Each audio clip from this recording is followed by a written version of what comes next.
It's Sunday. You're casually logging into your broker or BlockFi wallet to check your account balance. After you log in, you see this. You instantly realize that a drop that high surely has something to do with Elon Musk and Twitter. And then you log into Twitter. But before you do so, you click the like and subscribe button because this helps a small YouTube creator bring you this content.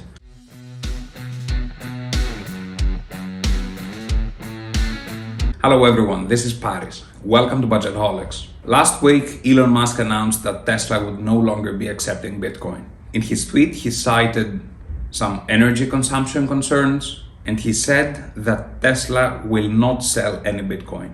This gave rise to some speculation about whether Elon Musk himself dumped Bitcoin or whether Tesla sold Bitcoin prior to Elon's tweet.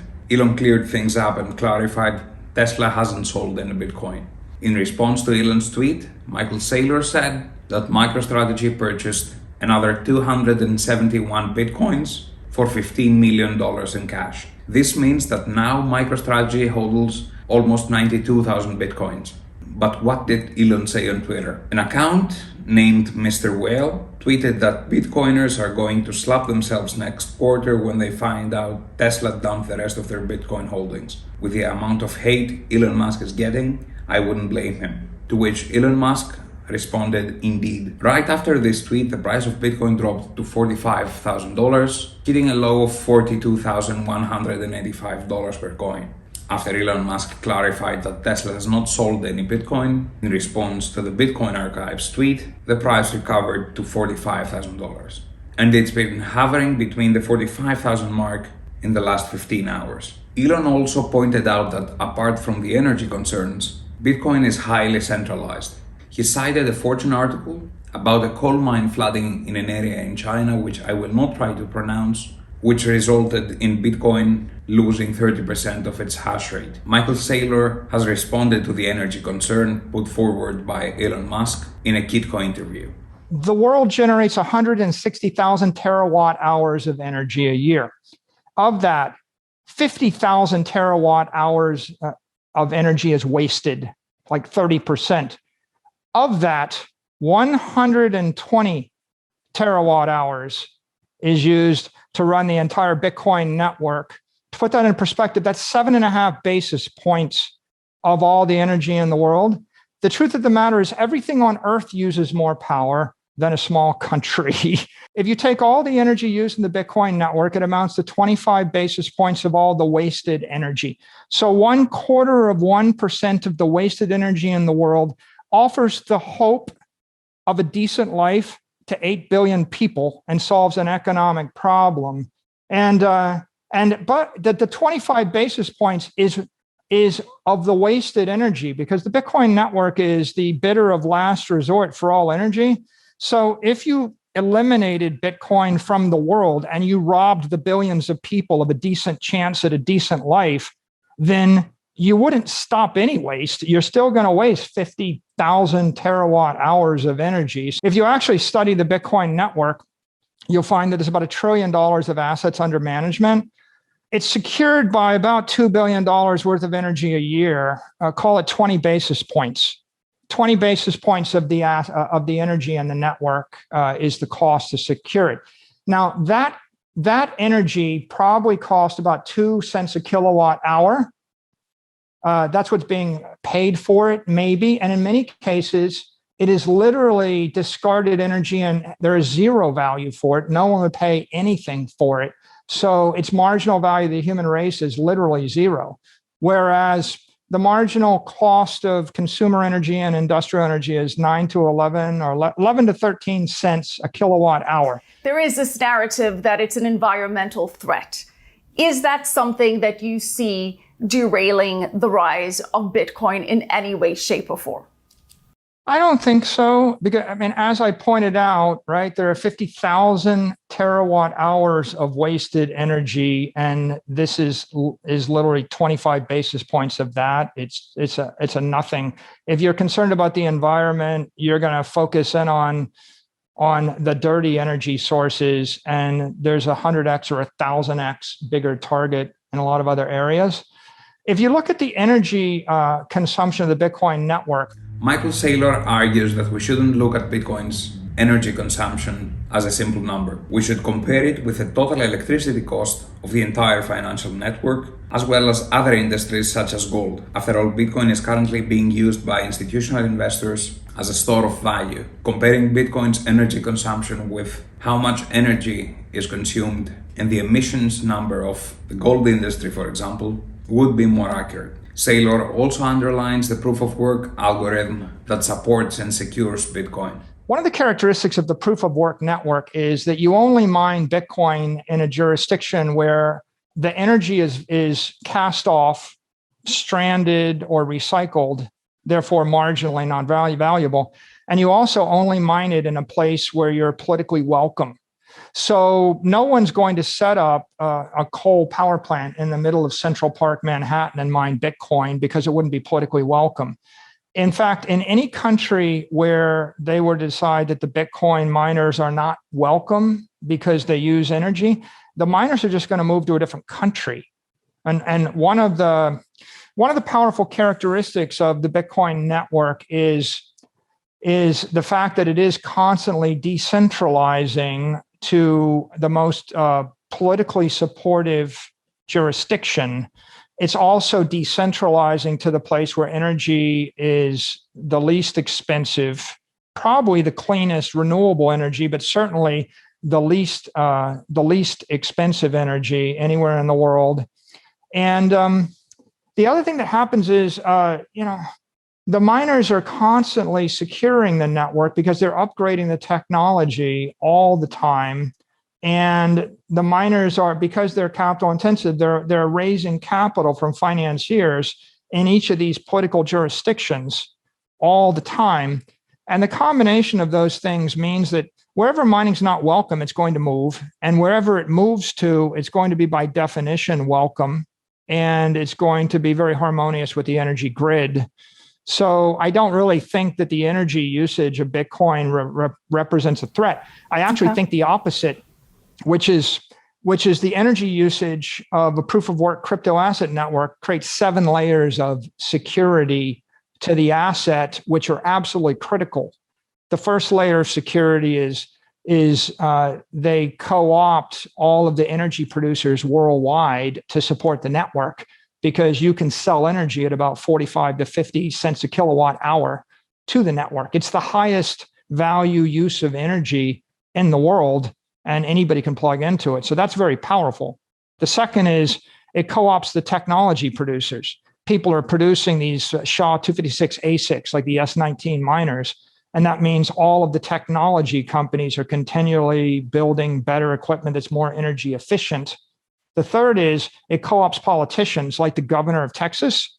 There's no way the governor of Texas would be supporting Bitcoin except for the fact that Bitcoin mines in Texas are creating jobs and bringing tax revenues to Texas, and they're providing massive revenues to Texas energy producers. The fourth is it co-ops Wall Street, because Wall Street's financing all of these Bitcoin miners in a big way. And you're talking about hundreds and hundreds of multi-billion-dollar entities that are financing them.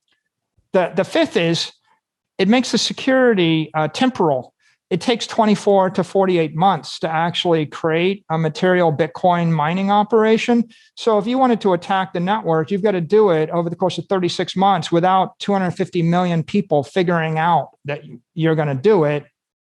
And then it also decentralizes it spatially, because you can't locate all of the Bitcoin mining in the world in one spot, because you can't get enough energy in the one spot. And so you've got a natural spatial decentralization.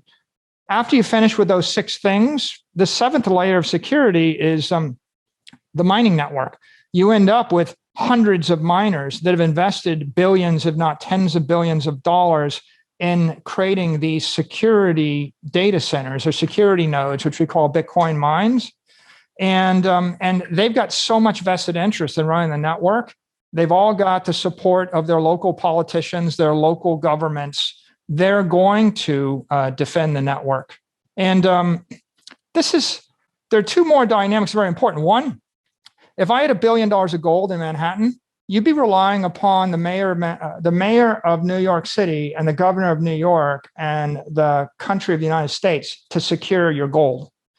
But if you have $1 billion of Bitcoin in Manhattan, the security comes from a decentralized set of nodes in other jurisdictions, not even in the US. And even if the US, the mayor, and the governor attacked your money, you end up with someone in Iceland or Finland or China or Iran or Iraq or someplace in some cyberspace you can't even find that's defending your money.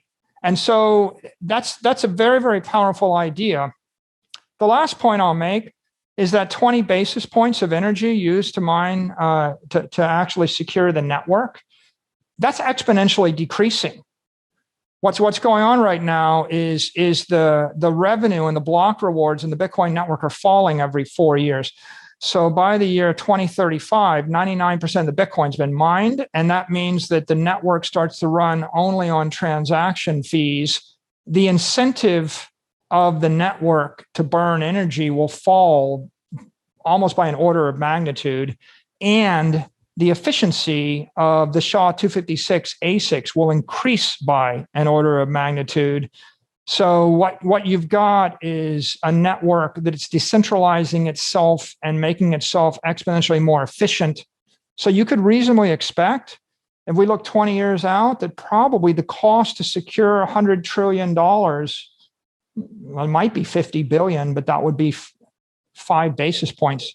5 basis points of the total value on the network, which makes it the least energy intensive, most efficient technology that we have perhaps discovered ever in the history of the human race. His point is that Bitcoin is the most energy efficient and secure form of money we currently have, to which Elon Musk responded, Sailor Moon. It seems like Twitter has become a source of entertainment for Elon, and I wouldn't blame him. He's under immense pressure by shareholders, given Tesla's huge investment, and as Andrei Jake pointed out, he's also applied to the Environmental Protection Agency. The EPA is not that approving for Bitcoin, and if Elon wants Tesla to get approved and get a $1 billion credit line, maybe he needs to distance himself and the company from Bitcoin. If you're holding your Bitcoin in a trader such as Coinbase, to which you can sign up using the link below and earn $10 with your first deposit of $100 or more, may I suggest putting it in a high interest rate savings account. BlockFi is such an account. If you sign up to BlockFi using the link below, you won't only get up to $250 worth of cryptocurrency with your first deposit, but you can also earn up to 8.6% APY on a number of cryptocurrencies. Regardless of what Elon Musk and Michael Saylor did, Bitcoin was here before a number of companies such as Tesla, Square, and Microstrategy invested in it.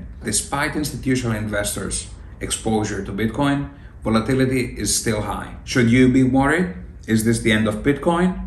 In 2018, Bitcoin lost around 70% of its value. And until Bitcoin drops by this much, I won't be worried.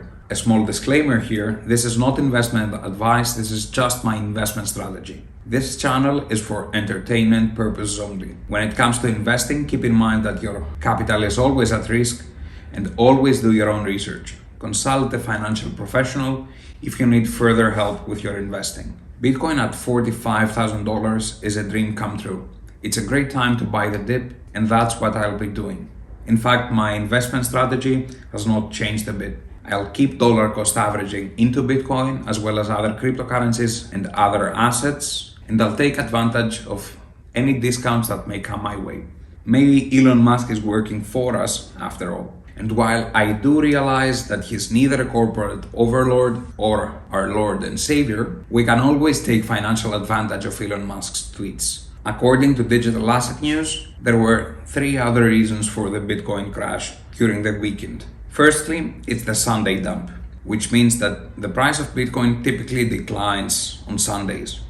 Secondly, it's tax season in the United States. A lot of people are taking advantage of Bitcoin to pay their taxes. In Florida, people can pay their taxes using Bitcoin without needing to convert it. So a Bitcoin sell-off which started on Saturday was further amplified by Elon's tweet, but it wasn't caused by it. The third reason, according to Digital Asset News, is that whales see where things are going and they dump along with retail investors, which means investors with large wallets would sell off after this tweet and hope to buy later at a lower price. Since I'm not an active trader, I wouldn't recommend this strategy, but then again, I'm not a financial advisor either. So what I say should not drive your decisions. All in all, we don't know what will happen. We don't know if Elon will buy the dip or if Tesla will have dumped Bitcoin in its Q2 2021 earnings. The one thing we know is that cryptocurrencies and Bitcoin are becoming increasingly mainstream. The increase in the number of retail and, more importantly, institutional investors who are investing in Bitcoin and cryptocurrencies in general is surely going to help Bitcoin's price in the long run.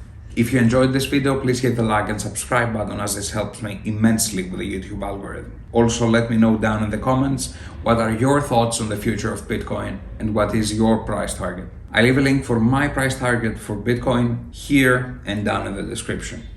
Until we meet again, don't stop investing. Cheers.